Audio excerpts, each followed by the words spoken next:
Well, it's 1 o'clock. So good afternoon, everybody, and welcome back. This is an area of our proposal that I think is one of the most challenging, and that's why we're so honored to have Dr. Ken Gruys with us. The area of designing and managing a project plan in our project description, I consider to be one of the most challenging of the entire proposal. We call it one of the two deal killers, so that either makes or breaks us. We need to demonstrate to the reviewers that our project is fund-worthy, planning assumptions included, scope of work, deliverables, work breakdown, cost breakdown, schedule baselines. In other words, do you have your stakes in the ground firmly? So we're honored to have Dr. Ken Gruys to present to us today. He is Senior Advisor in Technology Partnerships here at UC Riverside. He's also a professor and director at the Keck Graduate School Institute in Claremont, California. And he is a recognized technology innovator and leader and has been an instructor on project planning, leadership, and successful team development for a very long time. Couldn't have picked a better person. So, Ken, I'm going to hand the baton over to you, and you're on. Welcome. Okay. It's terrific to have you. Great. It's great to be here. Hey, you put a little pressure on there as esteemed and the best to do this and all. So I hope I deliver the goods for you all today. Anyway, it is a privilege for me to present to all of you today about project planning. Just to give you just a little brief background on myself and to state right off, when I started my career as a scientist working in the agricultural biotech area, not that I didn't think of project plans, but I always kind of thought they were perhaps a bit more on the abstract. You know, those were what business managers do. It's not necessarily what scientists do or engineers do. And when I started my career, I wouldn't say I learned quickly, but I learned at least over time that the only way to really be successful in your project and to deliver your product is to have a good plan. And I think most everyone would agree to that, but not everyone knows how best to put, a really good plan together. So that's what I hope to kind of cover in a short amount of time, leaving most of the time for questions either during the presentation or afterwards. I want to leave plenty of time for that. But let's just go over what really is a project plan and what are the elements of that, and I'll provide some examples of what some of that might look like. And so let's go from here to our next slide. So when you're putting a project plan together, think of this is a living document that is really important. And formally, it's a document that has sections or chapters. And a very typical project plan will have these 9 different elements. Project description, that kind of goes without saying. I'm not going to cover about how to do a project description so much today, because I think you cover that in other areas, and at least from a lot of grant proposals that I've seen, people tend to do a good job in at least describing what the project is, but then actually getting down to what should your goals and milestones and deliverables be, what we call a work breakdown structure. How am I going to accomplish those things? And then some of you may be familiar what a Gantt chart is, some not. I'll show you what that is. But a Gantt chart is a very detailed work plan for the task, the things that you need to do to actually be successful in your deliverables and be able to do that on time. And a Gantt chart is a really good tool for tracking, monitoring where you are in a project, even with expenses and who's responsible for what. So I'll show you, basically example of what that can be. Whatever you're delivering, you have to assure that what you're delivering for your project or your product, is going to be, there's some quality behind it. So whatever you are going to be measuring. How do you make sure that the quality is there? And that can, of course, can come in many, many different forms.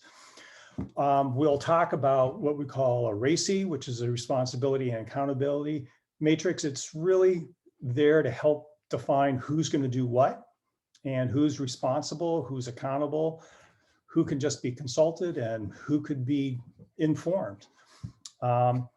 Then communication management is just within your team or within all the stakeholders that are involved in your program. How are you going to manage the communication? It seems often that might be just an obvious, but you'd be surprised the number of times things are missed because I thought you were going to tell that person. Okay, so this having a communication management plan is a way to assure that nothing falls through the gaps.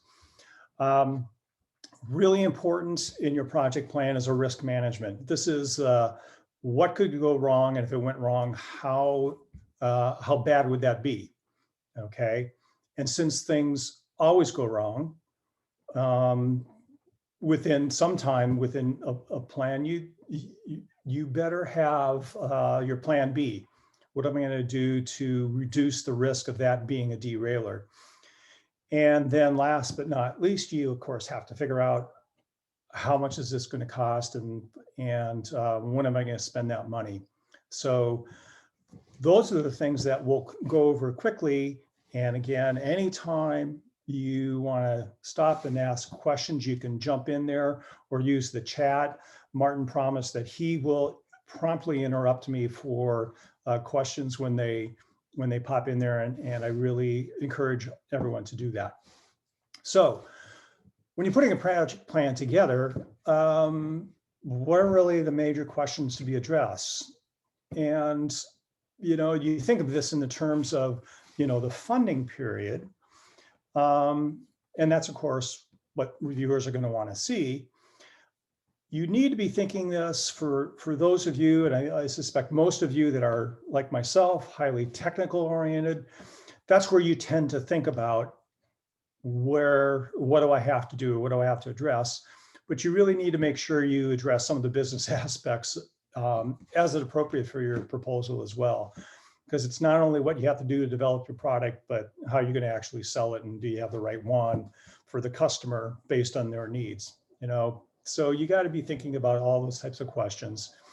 While you're doing that, and as you start to formulate, your project, you need to start thinking about the timeline of that, though you shouldn't be jumping into a timeline until you've really determined exactly what you need to do, because that would be coming at it later than it should. So, and then also you start mapping out what a budget might be. However, I warn, you really can't define a budget before you define what you're going to do. That makes sense, but I know for myself, I've tended to think in budgets, like if it was for laboratories, like, well, to do this project, I probably could use another centrifuge, some rotors, maybe I need a new FPLC. You tend to think of those things, and that's okay. But it really requires a lot more than just that. And you really should be putting the budget together once you know in a pretty definitive way what it is you're going to be doing. So to borrow from a slide from an esteemed colleague of mine who goes by the first name of Martin, I think he put it very, very eloquently by what are the simple questions do you ask even when you're thinking out a project plan. And it's really, what are you going to do? Is it really worth doing? Who's going to do the work? Where are you going to do the work? How much it's going to cost? And then how am I actually going to sell this thing? So if you can answer all those questions and you incorporate all that within your project plan, you're going to have believe me, you're going to have a really good plan. And people are going to know that you've got a good plan, including reviewers for your proposal. So let's start with the very top. And by the way, when I'm presenting these things, these are sequential in the sense of what do you need to do the first, need to do first, and then how do they build on each other, and not just independent activities or things that you need to do in order to get your project plan. So when you've answered some of the basic questions, say in a high level way, then you really need to get down to paper. Okay, what are your goals? And I just throw in a couple here, and they're not even technically based, but these are important ones. I would surmise, and I think my colleagues would also agree that, you know, goals that are around your customer discovery and understanding your competition, you know, are pretty important ones to include in addition to whatever R&D goals you might have within your particular proposal. So you need to have, what are these most top important goals? Depending on the length of the project and the detail, there's likely going to be more than two. I'm just showing a couple, for example, here, but at the same time, resist having, you know, 24, you know, and in fact, when you're thinking high level, really important goals, you know, keep it to a number that's reasonable. I would say, you know, less than 10 would be typical, even for a very complicated project. Believe me, goals do break down into much more detail, but you really want to focus on the most important things of what you need to accomplish. When you have your goals, then it's time to really kind of break down what does that really mean in terms of what are milestones that need to be made for those milestones, what are the particular deliverables, and when do I need to do that by? And so go from the goals, then go to your milestones, deliverables, and your deadline for that. And while you're in this process, just you can allow yourself a little bit of space here to realize, well, I'm just getting these down. And, you know, I may not get it totally right. And believe me, you won't get it totally right starting out, but you need to just start getting this down on paper. And the footnote that I have there is, you know, determine out of scope deliverables. You know, these are the things that, you know, on the surface might seem, you know, that would be useful to investigate at all. But if you really are looking at it objectively, they're just going to be distractions, and they're going to take away time from the more important things.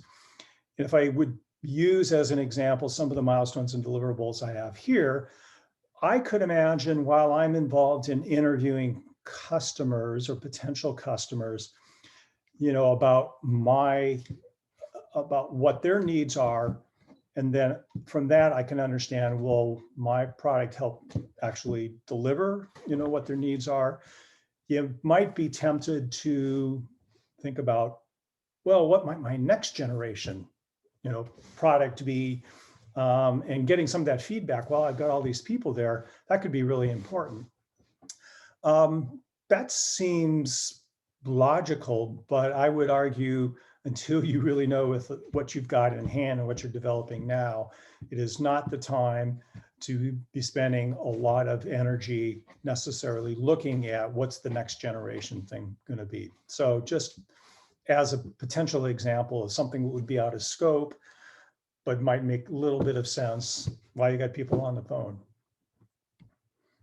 Okay, so once you've got all those goals and the deliverables and at least a proposed timing of when those should occur, then you're really at a phase you have to figure out how am I going to get all those things done.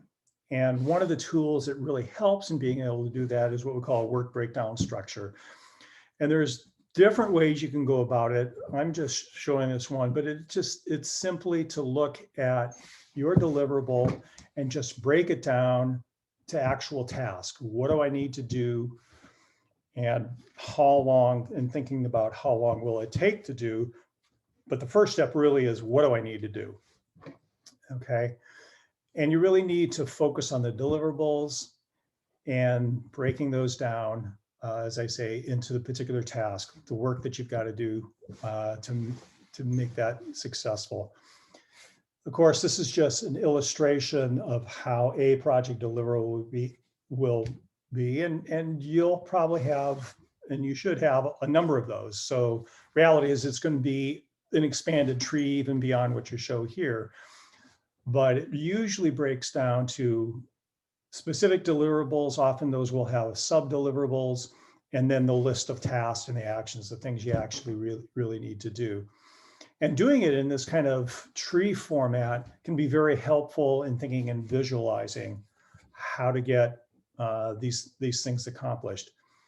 And this is before you really start getting down to detail about when and the timeline, because you first need to think through these, get those down, and then you're able to really kind of work on what your timeline is going to be. So what do you do from there? If you recall from my introduction slide, I said, well, then you can go to a Gantt chart, which you can. For myself, I find doing something that's a bit in between is really helpful. And I think actually can be a great way to potentially express what it is that you're going to do and how you're looking at things in the long term, even within the proposal.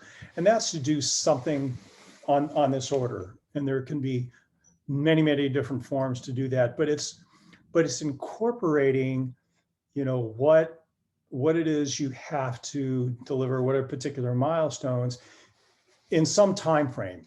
And this is kind of a template that we use within our office, at times to really kind of map things out.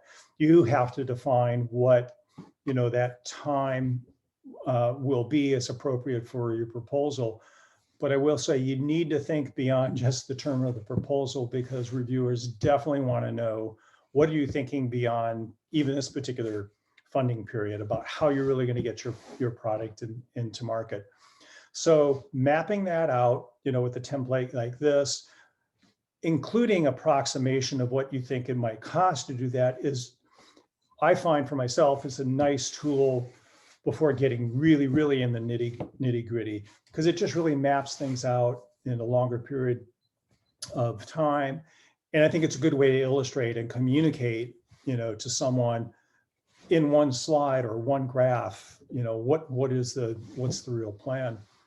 And I'll actually want to show you an example of one. We're not going to go through it in detail, but this is one that I worked with a faculty member who's working on a technology for a yield trait within crops of interest. Here, example being is corn, but it could be in a number of different crops in addition to maize. And so he and I kind of worked together to kind of think through, what is the path, and let's look out for a 4-year time period. And even if a funding period is only a couple of what he might be considering, going those extra couple of years really is going to help, I think, a reviewer understand, okay, well, what is this really going to take to really get it close to that commercialization? So this example is all about this doing a trait, and it's actually in two parallel ways, looking at a traditional GMO trait within a crop, or looking at a gene edited trait within a crop. And like I say, we don't need to go through the details, but if you just scan over that, you can see what is done here is really identifying the critical things that have to occur at each of those years, okay? And like I say, this is a great way to communicate and think for yourself of what are the long-term project aims and how does that work in the context of what I need to do now and what do I need to do over a number of years. So that's one of the exercises that I do. And then when I have this completed, then I feel ready for what we call as our Gantt chart. And this is the real nitty gritty of what needs to be done, when, and who's going to do it. And in fact, can also track your costs as well as your timing. These tools will let you know when you're on track, off track, help you identify, I need to do some remediation or not. The one that I'm showing here is, there's lots of software tools that do Gantt charts. So I'm not promoting one over another. I use this particular one. It's for a Mac platform, but also works on an iPad or on your iPhone, and also has Windows components to it as well. But there are lots of different software packages out there. A real traditional one that's very detailed is Microsoft Project, that only is under a platform for Windows. But like I say, there's a lot of different things here. So a Gantt chart is really what it does. It takes the bottom branch of that work breakdown structure and schedules them. That's simply what it is. And while you can do this like in Excel, it's a bit cumbersome to try to do there. So I really do kind of recommend you look for, some specific project management software that includes kind of a Gantt chart. I think I'm seeing there might be a particular question. Yeah, Ken, Ed was a little bit confused about the 4-year project timeline. He is accustomed to SBIRs, which may have a 6-month duration for phase Sure. 1, maybe an 18-month and change for a phase 2 duration. So yeah, I'll let you address that. Okay, sounds good. And I'll just say it's an example that I showed you. I do think it's important to be thinking beyond that 6 months or whatever, because reviewers are going to want to know how you're thinking this long range, even beyond that funding period. Whether 4 years is really much more than what you need, I let you determine. It's just as an example here. So, yeah, let's see. Well, there's a second one here from Simal. He was just asking Ken if you would mind providing the name of the Gantt software tool you use for iOS. Sure, this is called Quick Plan. And it's actually fairly inexpensive. It's around $50. And I find that it works really well. It's actually is, if you've ever tried with Microsoft Project, it's really detailed, good software, but it's more clunky and cumbersome because it's existed probably for like 15 years. And this one's more intuitive. So it's one that I can recommend, but I know that there are lots of those, out there that that can be used. And so just to make certain, sorry for this, Ken. No problem. Your question is answered. Yes, indeed. What Ken is conveying to us is format, process, structure. Your Gantt chart and your work plan, your WBS will all be on a month-by-month basis. So we're not intending to create any confusion. So your phase 1, if you plan it to be a 6 or a 9-month structure, then break it down into 1-month periods and so forth, and you should be fine. Likewise for phase 2. Yep, great. Thanks, Martin. That's really good. And I'm presenting this as your tool to use actually when you're working on your project, your product. In addition to, it can be a very good communication tool as well. It's one of the things I suggested in the slide that I showed before, is if you have something which can, at least at a higher level, capture in one slide, one graph, it's a good communication tool.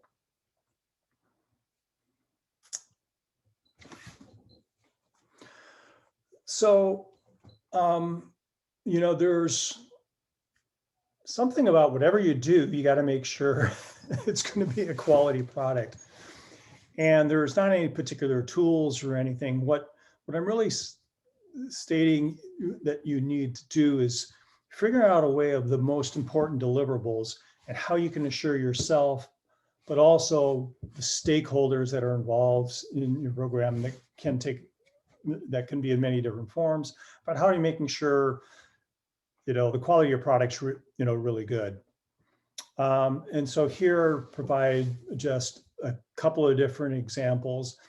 And what you want to put here, it might be all the deliverables, but in particular, it might be one that if, boy, if you really didn't deliver the right kind of quality assurance here, you're going to be in bad shape. So that's what you want to put together. Here, I just use kind of a table format that was made within Word, and a couple of different examples. But, what you want to highlight here is knowing what the deliverable is, what are the stakeholder expectations, actually what you're going to do to assure that, what is the quality measurement, and then who's going to be responsible for that overall. So it is just a thing, and it's probably typically a single page, maybe two in your project plan, depending on the length of the table, just making sure about the quality, what you're delivering. Okay, so when I mentioned about responsibility, next thing I want to introduce you to is what we call RACI. And I kind of mentioned that in the beginning. And this is actually what I believe to be a very important exercise with your team, those individuals who are involved in the same endeavor with you, to make sure who's on point, essentially, and to be efficient with what you do. And this gets to, if I refer back to Martin's slide, who's going to do it type of thing. And this is a tool that really kind of helps you be able to determine, what that should be. So RACI simply is an acronym that goes for responsibility, accountability, consult, and inform.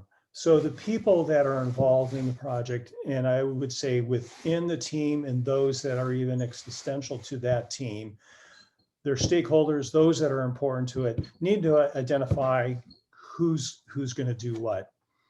And there are certain rules you want to follow when you're putting that together, of which we'll go over here just a little bit. But it goes without saying, responsibility, that's the individual or individuals that are going to do the work.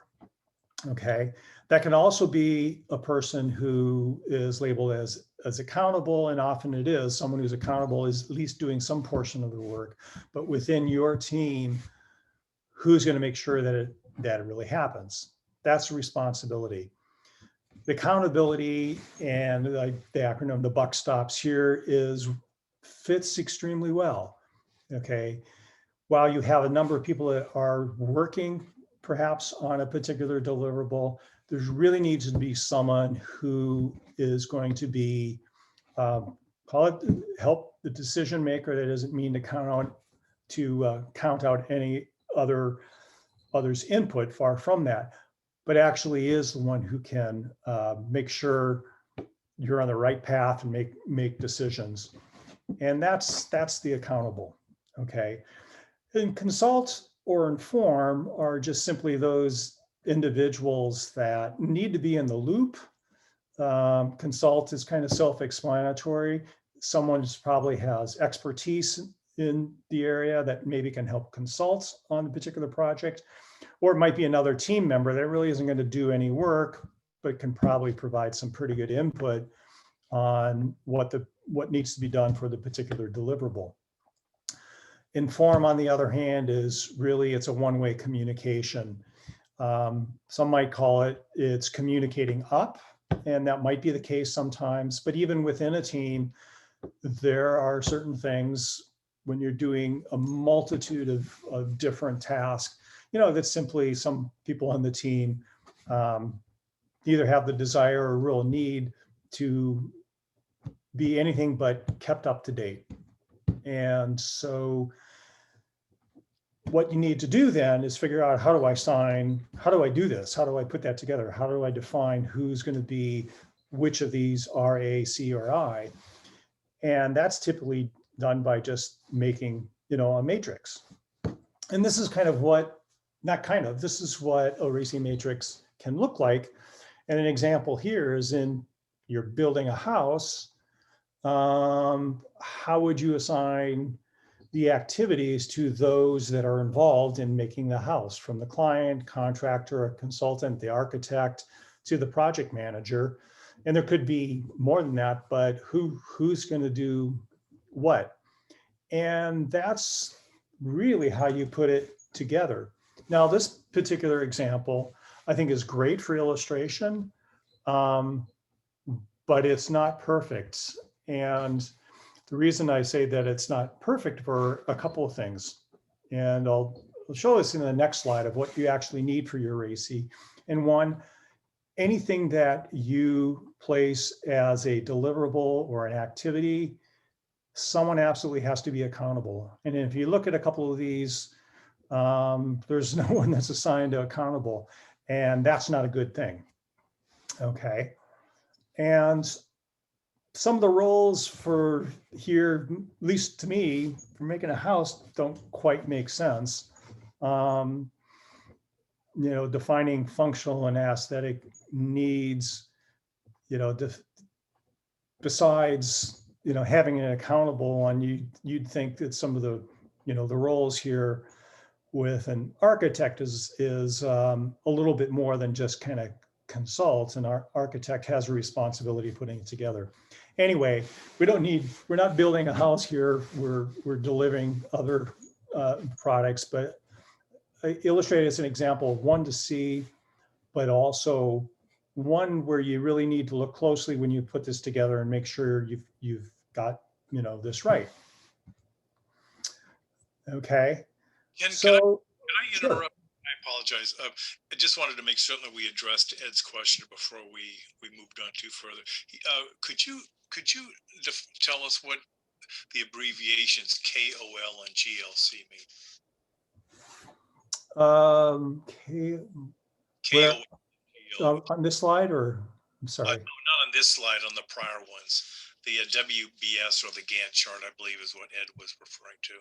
Oh, I'm sorry. So work breakdown structure. Yes. That's what WBS stands for. It's when you get that process, kind of the map of deliverables, and you break those down to the tasks. That's called a work breakdown structure. So what does KOL mean? KOL is for key opinion leader. Sorry about that. We all get caught in our acronyms. So this is, and I know the example we were referring to is if you're trying to understand what is the competitive, what's the competition that's out there. A lot of times who you might want to contact would be, who are some of the key opinion leaders that are involved in this area that can provide you that kind of perspective. So that's what a KOL is. And then GLC is the other one that he was interested in, Ken. GLC, good laboratory. Oh, it should have been GLP. That's a typo. Okay. Sorry, I apologize. Thanks for asking the questions. Thanks, Ken. Yep. Okay. So here are just some of the rules to follow. Okay. You want to have your A's and R's close to where the work's going to be. That kind of is, a given. And you don't need to go further from that. There are the tendencies for us to make sure we can kind of include everyone, but it's kind of best who's really necessary to do the task and who's not, and who's accountable.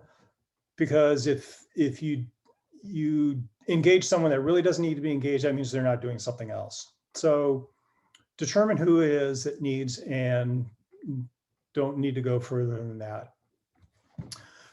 I already kind of mentioned in the example, you need to have someone accountable for every one of those deliverables, but you only want to have one person. Okay, and that intuitively you might say, well, why can't you have more than one accountable?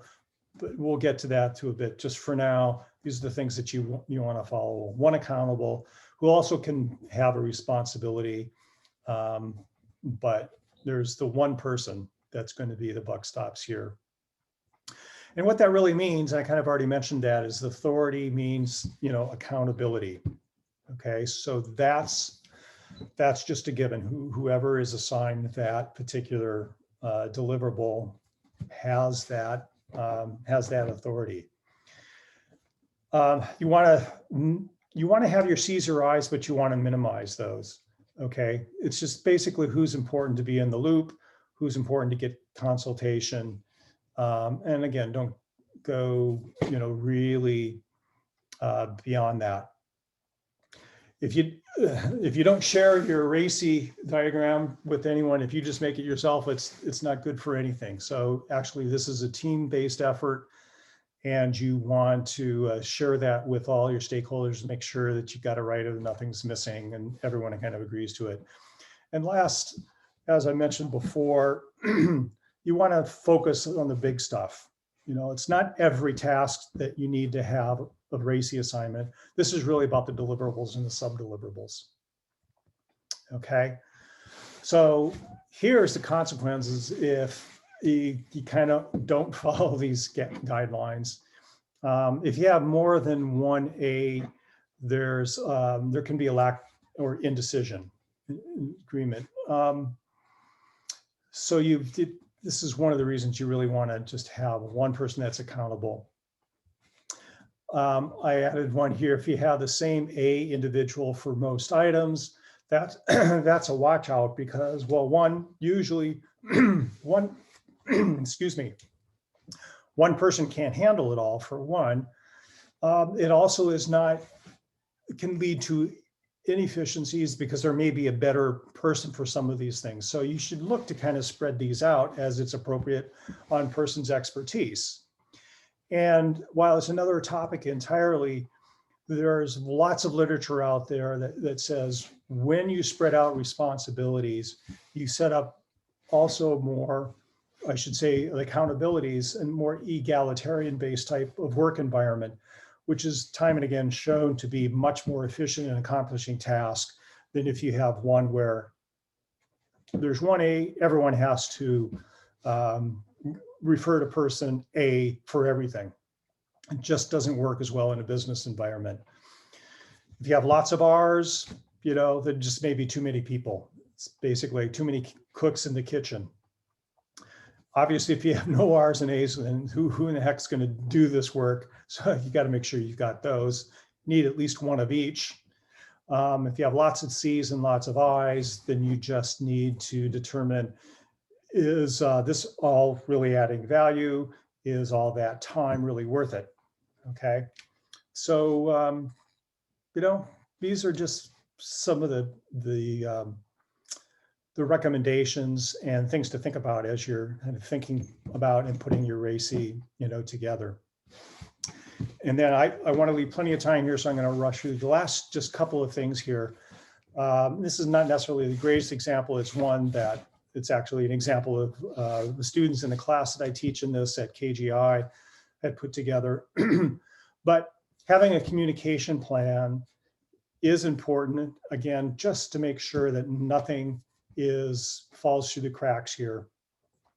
And I think putting it again in kind of a grid or table format to really kind of help define, what it is, what is the message, who's going to deliver the message, so on, really kind of helps to formulate and make sure everyone that needs to know at the right time is going to know. So another and a last important section is about your risk management. And as I mentioned at the beginning, the risk management is knowing what are the biggest things that could trip you up and what's the probability or likelihood of that happening. And if it's really significant, then you better have a plan B to do that.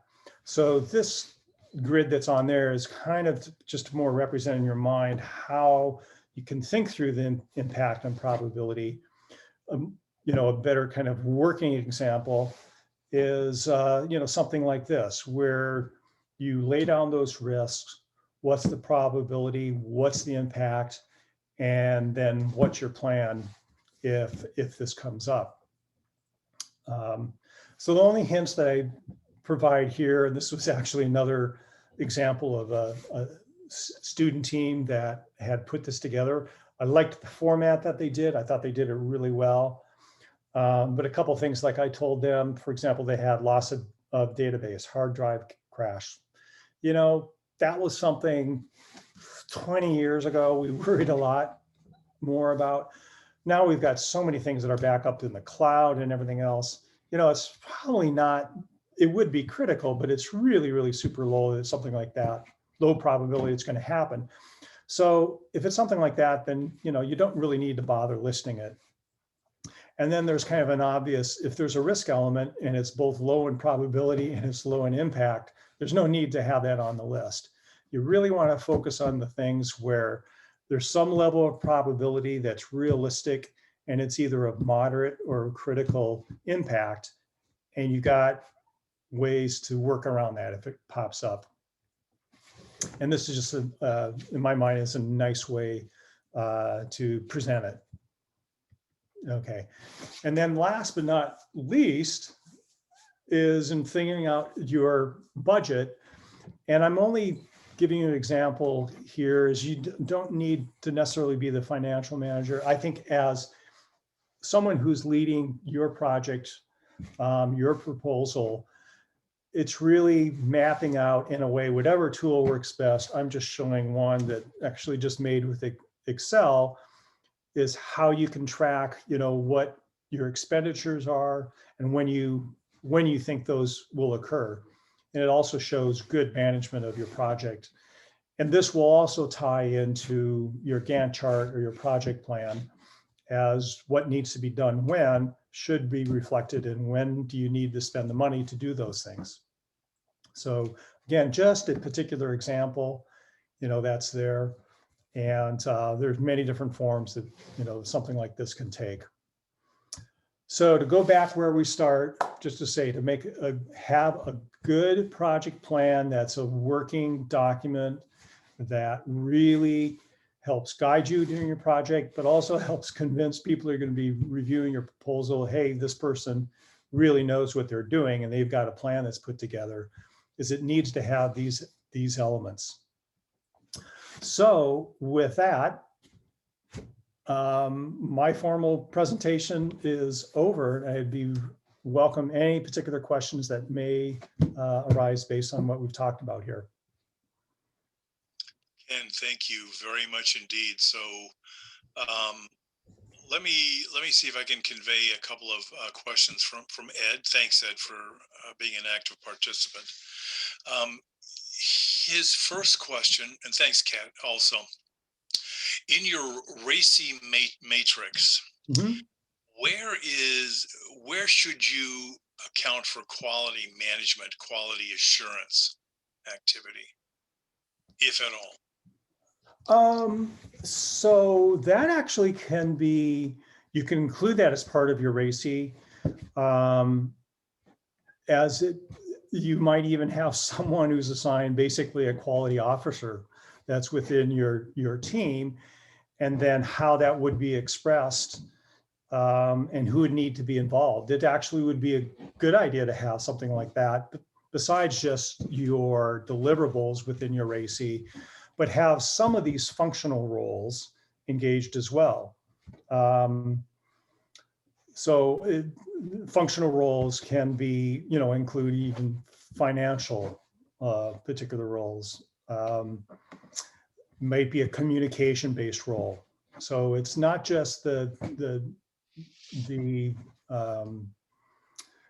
deliverables that are important or sub-deliverables to include there. But yeah, some of these functional roles actually are really good to include within your RACI. Thanks, Ken. And so this is a perspective or school of thought that Ed would like you to give your take. And he's saying, if the school of thought is to list all critical risks, then another probability factor is used, or to be used, would be de minimis or nil, And in this way, if you have nil and critical, it doesn't make the list. If low and critical, it is on the list and should be tended to. Mhm. What's your take on that? I would agree with that. I think one of the things I was trying to convey is if it's and actually I like the nil category, and perhaps should add one. If it's really nil, then it's really debatable whether you should have it there. And I tried to give an example of like hard drive crashing. It's like, this probably isn't a thing we have to worry about anymore. Whereas we know if you lost all your data, that would be terrible. It'd be horrendous to the project. But you probably don't need to list something like that. Low probability, there could be great examples where you better list it because bad stuff happens sometimes. And if it's something which is really critical, and yeah, that's really not likely to happen, but it could, then you better have a plan B there. Got it. Thank you, Ken. And Kat's question, he'd love to hear more about how it is a working document, the project plan that is, of course. Yeah. Is it a working document during the grant writing process? Or, and I'll add my own thoughts, would it be a proposed working? I'm going to let you. I'll let you start. I'll let you start, Martin, with your thoughts. No, I'll add mine. Well, during the planning process, yeah, it's a working document, but at the same time, I've always been accustomed for the plan itself, the project plan, to also be a working plan. And it may continue to be dynamic. I understand the impression that, well, gee, aren't we proposing a fixed time or place or something like that?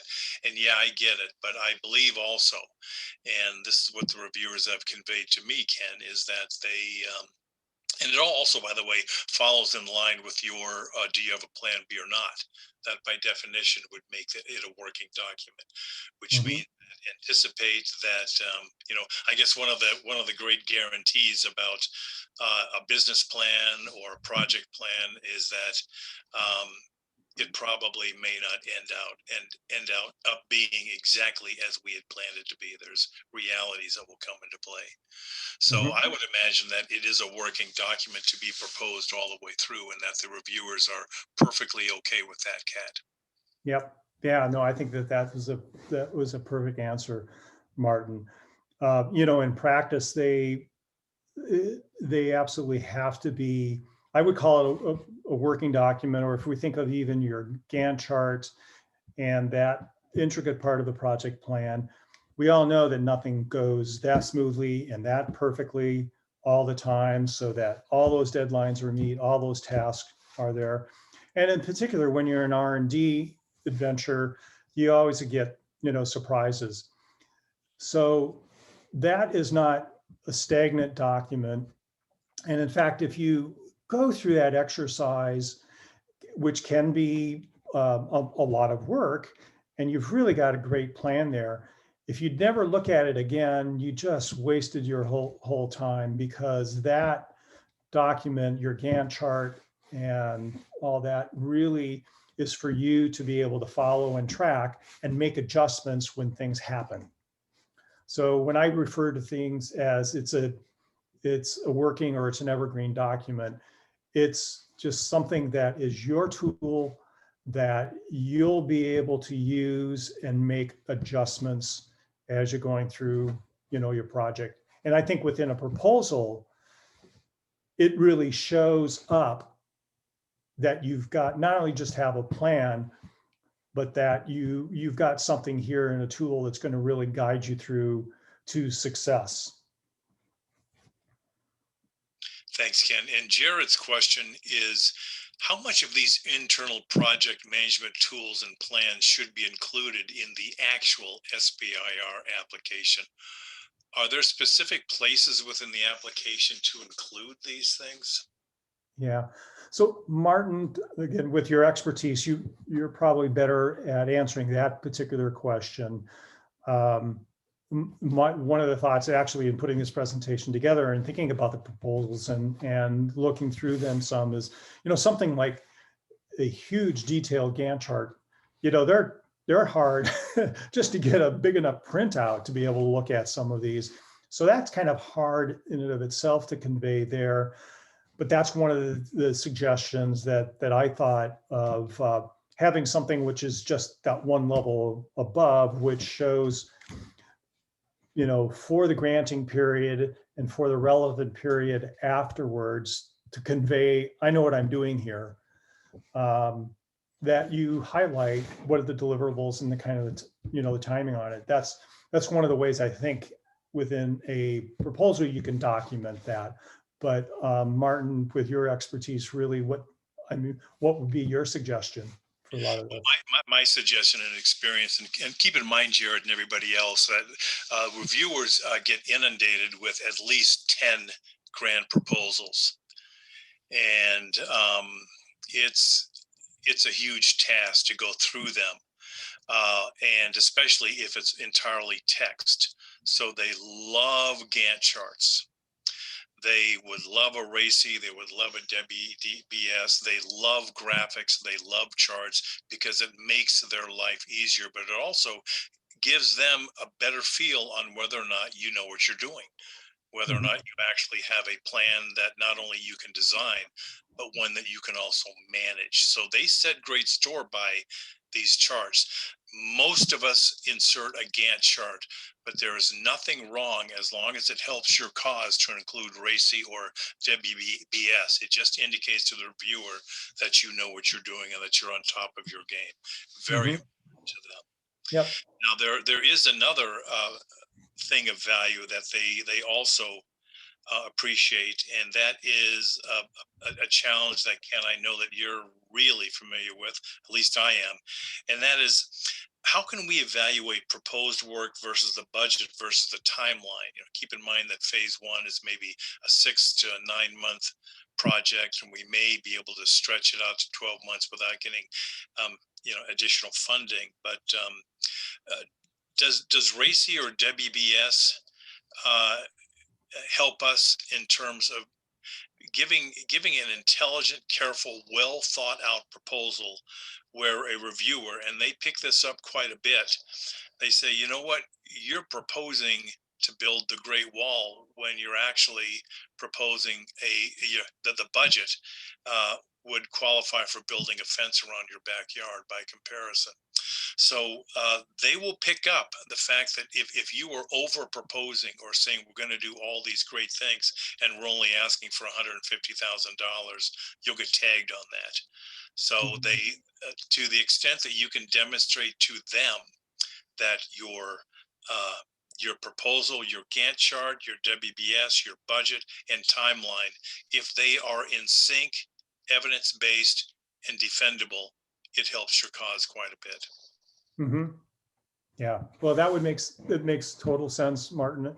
And I also think in going through, we'll call it this exercise, but going through this process really helps enable you to refine that budget, justify it, and it'll become very obvious, not just to you, but to the reviewer, of what it is you need to spend on and why. And that's, I think, again, one of the beauties of having a detailed project plan, whether it be for 6 months, a year, or 2 years, whatever it might be. It just really allows you to bring all that into focus, and for sure, reviewers see that. So Stuart's question is with regard to contracts as opposed to grants, Ken. Contracts may have the specs, as you know, more dialed in. Could you compare and contrast your approach for grants versus contracts relative to project planning and management? Sure. I'm more familiar, be it on the grant side, or I would say more on the basic R&D. But my general take is, when you're doing for a grant proposal and you're still heavy into the R or the D part your project, then your plan is probably looking more like, this is what I intend to do. Here are the things that I'm going to do in order to accomplish that.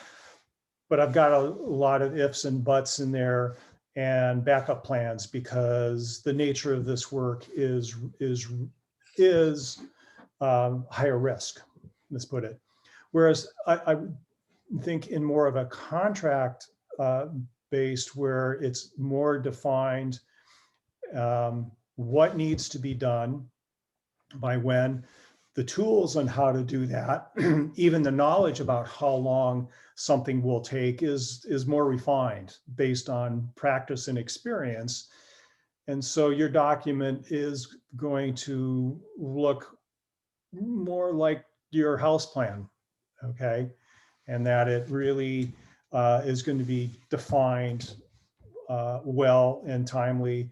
And if not, that the buyer's not going to be happy with the contractor. Okay, and I think it's very much the same. Hope that answers your question, if that's what you were getting at. And just to add to that, it does indeed, Ken. Stuart, contracts, they may have the specs, so to speak, more dialed in, but whether it's the Air Force, who you met last week, or Army today, DARPA tomorrow, Navy on Thursday, even though they may have specs, you still need to demonstrate what are you going to do, how are you going to do it, who's going to do it, how long it's going to take. So regardless of whether it's a contract or a grant proposal, they're looking for essentially the same thing, whether or not you can design and manage the solution to their satisfaction, something that they would deem to be fundable. So anyway, that's my take on that. And okay. So now, Ed, you're giving some good input here, and very much appreciated. So, Ken, Ed was asking about another component of a project plan, and that is a data management plan. And wondered what your take was on that. Yeah, in particular, I think depending on the nature of your proposal and the project, that should very well be integrated within the plan as a potential critical part of it. And I can imagine, some of what might be referenced here is, and from my own space, managing the genomic-based data, doing, analysis that bioinformaticists use all the time. It's a massive amount of data and space that you need, plus computational power. So that could very well be a very important part of your plan. Call it a supplemental part of the section if it's appropriate. Yeah, definitely include it. And it certainly is appropriate for life science. I don't know, Ed, or anybody else, if you sat in on Dr. Jillian Wilson's presentation last week, but when it comes to life science, data management is absolutely enormous. So yeah, thank you, Ed, for bringing that up. A very important. So, Ken, we've done it again. I don't know. I can't imagine how we blasted through a whole hour. I only thought we had taken maybe 5 minutes, but really terrific presentation, and a lot of great counsel that we need to pay very close attention to, quite frankly, as we're preparing a project. As I've indicated before, Misty and I refer to both the commercialization plan and the project plan, or the research design, as two of the big deal killer areas that we need to pay particular attention to. So we're really fortunate, Ken, to have you join us today. Much appreciated. Oh, thank you, Martin. Thank you, everyone, for spending the hour with me. Yeah, the time goes really fast. I hope it was of some use for you. And, good plans often lead to good results.